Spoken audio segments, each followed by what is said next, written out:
Olá, muchachos, então, meus queridos. Vamos começar o nosso capítulo 5 falando sobre o valor da sensibilidade hacia a ele próximo, ou seja, sobre o valor que as pessoas têm hoje em dia, a sensibilidade que as pessoas têm em ajudar o próximo. Que a gente sabe que hoje em dia as pessoas só se preocupam com si próprio e não com o nosso próximo. Quem está ao nosso redor, será que essas pessoas precisam de algum favor, de alguma ajuda? Não importa nem que seja uma palavra. As pessoas hoje não se preocupam com isso, e sim com o eu, se eu estou bem, e não com o próximo. Então, esse capítulo vai retratar um pouco sobre isso. Aí temos como tema em ele futuro. No futuro, ou seja, inclusive isso já está acontecendo hoje. Como aguentar tanto que é a ser? Pessoal, que foi um pequeno errozinho no próprio livro de vocês, tá bom? Como aqui é uma foto, desconsideram isso aqui na verdade é separado, QAC. Então essa pequena pergunta, ela se refere justamente a isso, questionando por que as pessoas hoje não têm mais tempo para o próximo, por que as pessoas não se preocupam com o próximo, né? Continuando, nuestro tempo também passou por adaptações. Tuvimos que priorizar em nuestra atenção el destaque de lo que solo nos importa, de lo que tenemos como corresponder a tanto cambio ao redor. ¿Has visto como nuestros sentimientos diminuíram de intensidade? Quem aí visita um amigo enfermo ou aí charla em la acera antes de acostar-se? Quem aí pergunta como está el outro? Quem aí juega a la pelota em la arena, la playa para sentir os primeiros e os últimos raios del sol?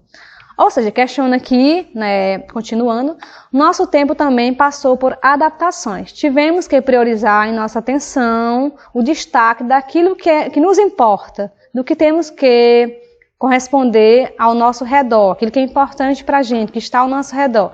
Aí pergunta, há visto como o nosso sentimento diminuído de intensidade? Então as pessoas hoje não têm mais tanto sentimento com o próximo, não se preocupam mais como antigamente, né? Quem aí visita um amigo enfermo, ou seja, quem ainda visita um amigo quando está doente, ou charla a laceira antes de acostar-se, ou seja, ou ainda conversa, joga aquela conversa fora, na calçada, né, como antigamente as pessoas faziam, antes de dormir, conversavam com os vizinhos, com os parentes ali na calçada, da sua casa. Então é isso que ele está questionando aqui. Quem ainda pergunta como está o outro, né? Quem ainda joga bola na areia da praia para sentir os primeiros e últimos raios do sol, ou seja, quem ainda vai à praia jogar bola ali cedinho, à tardezinha, para ver o pôr do sol, né, gente? Então ele questiona essas coisas que são importantes na questão da gente se importar com o próximo, ter esse sentimento, que no futuro, inclusive atualmente as pessoas já estão dessa maneira e futuramente tudo indica que vai piorar ainda mais, então ninguém mais se preocupa com o próximo e sim somente com si mesma, aquilo que importa para si, né, gente? E embaixo, pessoal, deixei aqui a atividade, na página 32, então façam referente a esse texto. Outro assunto é sobre os objetos de la mesa. Então, digamos que você está lá na sua casa, com a sua família, vai jantar. Então, como é que chama a cadeira, a mesa, a toalha, o prato, os talheres? Como é que chama essas coisas? Então, é importante, né, a gente saber também. O que diz aqui? Eu peguei a própria imagem do livro de vocês, mas no próximo slide eu coloquei a tradução, tá bom? Para vocês fazerem a comparação de uma língua com a outra. O que diz aqui? Talheres. A palavra talheres é cubierto, que são os talheres em gerais, né? Aonde temos aqui cuchara, que é a colher, tenedor, que é o garfo, cuchillo, que é a faca. Então esses três faz parte são chamados de cubiertos ou talheres, né, no português. Aqui eu tenho o prato, que é plato. Então aqui é um L, não um R, como é o caso do português. Botella de água. Água, não, sempre o último A, a última sílaba que é mais forte, tá? Não é igual ao português, que é a primeira. Então, botelha aqui, gente, seria garrafa. Então, a garrafa de água. Mondadientes, que no caso, mondadientes são palitos, tá? Aqueles palitinhos que a gente usa, né? Paliteiro é onde você vai colocar os palitos, tá bom? E aqui tem açucareiro, que é onde põe o açúcar. Servilheta, que é os guardanapos.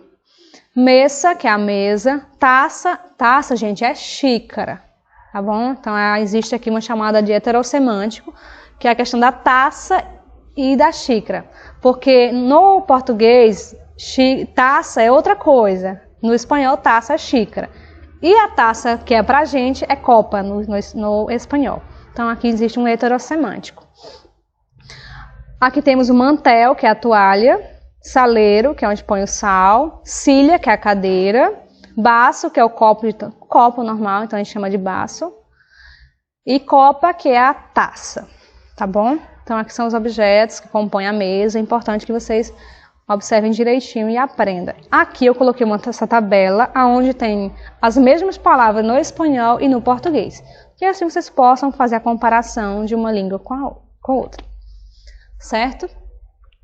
E a atividade, né, na página 33, referente também ao assunto. Gente, agora vamos entrar na gramática mesmo. Verbos, né? Não. Pretérito pluscamperfecto de subjuntivo. Na prova passada, aliás, no nosso assunto passado, semestre passado, a gente viu o pluscamperfecto de indicativo. Lembra que é um passado que antecede um outro passado.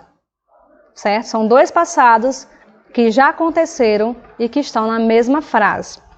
Quando eu trabalho no pluscamperfecto de subjuntivo, a única diferença que existe do indicativo para o subjuntivo é que no subjuntivo realmente é um passado que vem depois de outro, porém é apenas uma suposição. Então a pessoa ela faz uma suposição, se tivesse acontecido isso, entendeu? Então não é uma conclusão, não é uma certeza, não é um acontecimento que já se passou. É apenas uma suposição se tivesse acontecido, tá bom? Porque vocês sabem que subjuntivo ele não trabalha conclusivo, e sim apenas uma suposição do que poderia ou do que pode ter acontecido. Certo? Aqui eu coloquei a tabela, onde diz assim, para informar o pluscamperfecto de subjuntivo se usa AB em pretérito imperfecto, mas particípio passado. Então, para formar o pluscamperfecto de subjuntivo, a gente sabe que tem dois verbos, onde esse aqui é o verbo auxiliar e o verbo principal sempre no particípio, tá bom? Então, aqui, o verbo haber será conjugado no pretérito imperfecto de subjuntivo. Está aqui, ó, hubiera ou hubiese, hubieras ou hubiesses, tá bom, gente? São as duas formas de conjugar, porém, a mais utilizadas é a primeira. Tá bom? A outra, raramente, poucos países se utilizam. Aí, continuando. Hubiera, hubiesse, hubiéramos ou hubiéssemos, hubierais ou hubiesseis e hubieram ou hubiessem. Então, qualquer uma das duas formas estão corretas. Então, sempre eu vou conjugar o verbo, dependendo da pessoa. Digamos se fosse a primeira pessoa. Yo hubiera hablado. Então, o verbo hablar, eu acrescento o ado, porque ele é um verbo regular. Comer a mesma coisa, acrescento o ido, então é comido. Dormir, dormido. E o verbo aqui, o verbo romper, fica roto, porque ele é um verbo irregular. Então ele não segue nem a regra do ado e nem do ido. Tá bom? E escrito também, porque a gente não fala escrever, escrevido. Alguém fala escrevida? Não. A gente sabe que é errado. Por isso que é um verbo irregular e quando vai para o particípio, ele fica diferente dos verbos regulares. Então fica escrito. Quando é que eu utilizo, gente, o pluscamperfecto de subjuntivo? Para que eu utilizo ele? Então, vamos lá. Em exclamações para referirmos a ações que nos arrependemos de haber hecho ou expressar algo que não se pode fazer. Ou seja, quando eu estou exclamando, né, ou seja, quando eu estou questionando uma ação, né, que eu me arrependi de não ter feito, algo assim. Como eu falei, são ações que não foram concluídas, e sim que eu posso... se tivesse acontecido, se eu tivesse viajado, se eu tivesse... Então, não é só suposições. Aqui diz assim, hubiera sido melhor não conhecer-te. Então, essa pessoa que disse que tinha sido melhor se não tivesse conhecido. Tá bom? Mas conheceu, né, gente? Segundo, se usa com orhalá para expressar desseos impossíveis ou hipotéticos sobre o passado. Então, eu utilizo a expressão orhalá, que significa talvez, quando eu estou falando de desejo impossível, ou seja, aquilo que não pode acontecer. Ojalá hubieras venido a mi casa. Talvez tinha vindo a minha casa, tivesse, mas não veio, né, gente? Então não aconteceu. Em ações, a terceira, em ações hipotéticas em combinação com outros condicionais. Por exemplo, se habría perdonado, me hubiera dicho la verdade. Então, se você tivesse me perdoado, eu tinha dito, né, a verdade.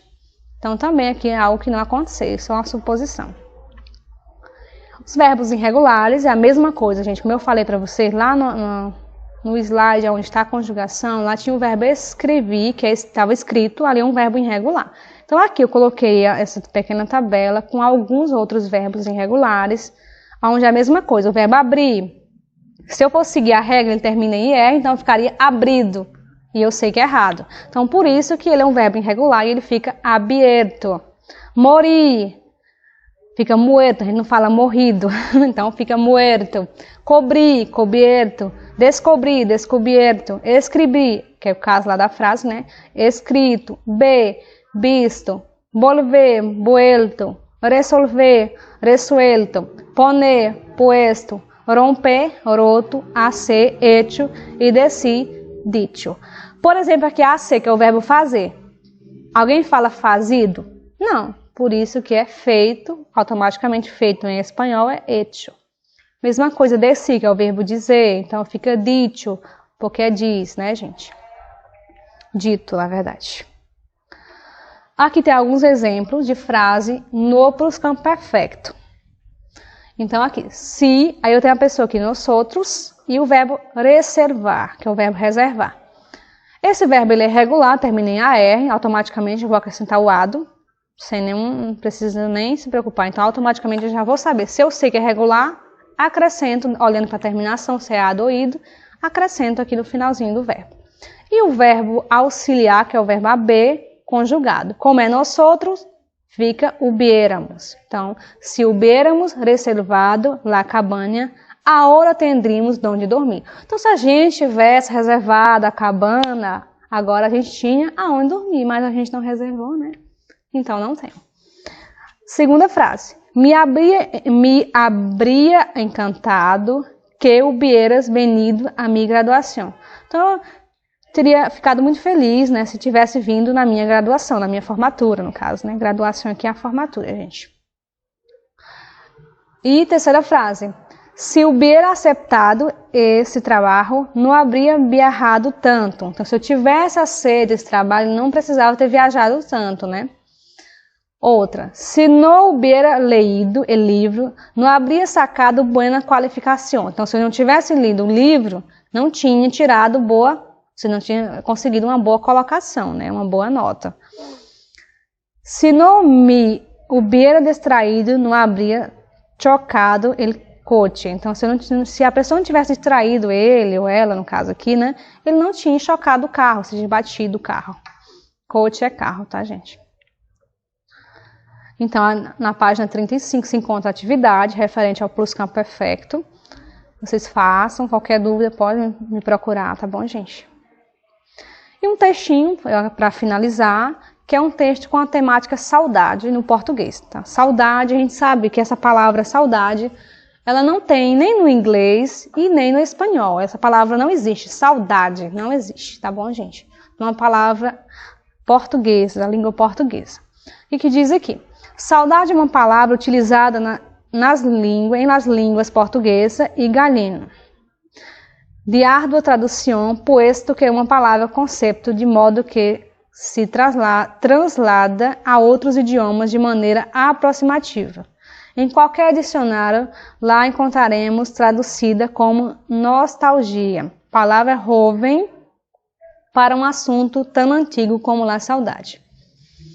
Se consultamos algum prestigioso dicionário português, como ele Moraes, traz lá a indicação de la etimologia soledade ou solitária. É decir, soledade nos dará uma definição muito complexa, melancolia causada por el recuerdo de um bem perdido, dolor provocado por la ausência de um objeto amado, recuerdo dulce e triste à la vez de uma persona querida. Se trata, por lo tanto, de algo desgarrador, pero que também pode interceder e no atañe exclusivamente ao passado, sino também ao futuro, porque expressa um desejo que uno quer ver cumprido. É uma nostalgia ao futuro. Então aqui, como a palavra saudade não existe, eles classificam essa palavra como nostalgia, que é uma palavra jovem, ou seja, nova para eles. E essa palavra significa isso, que é quando tem essa questão da melancolia, de você sentir a ausência de alguém, de um objeto, de uma pessoa, né? Ou a falta de ter tido aquilo na sua vida um dia. Isso é classificado como saudade. Então esse texto ele fala justamente disso, dessa palavra que é tipicamente da língua portuguesa e galena. Tá bom, pessoal? E aí em seguida tem uma pequena atividade também na página 36. Façam essa atividade, tá bom? Então, pessoal, referente ao capítulo 5, estudem, tirem suas dúvidas.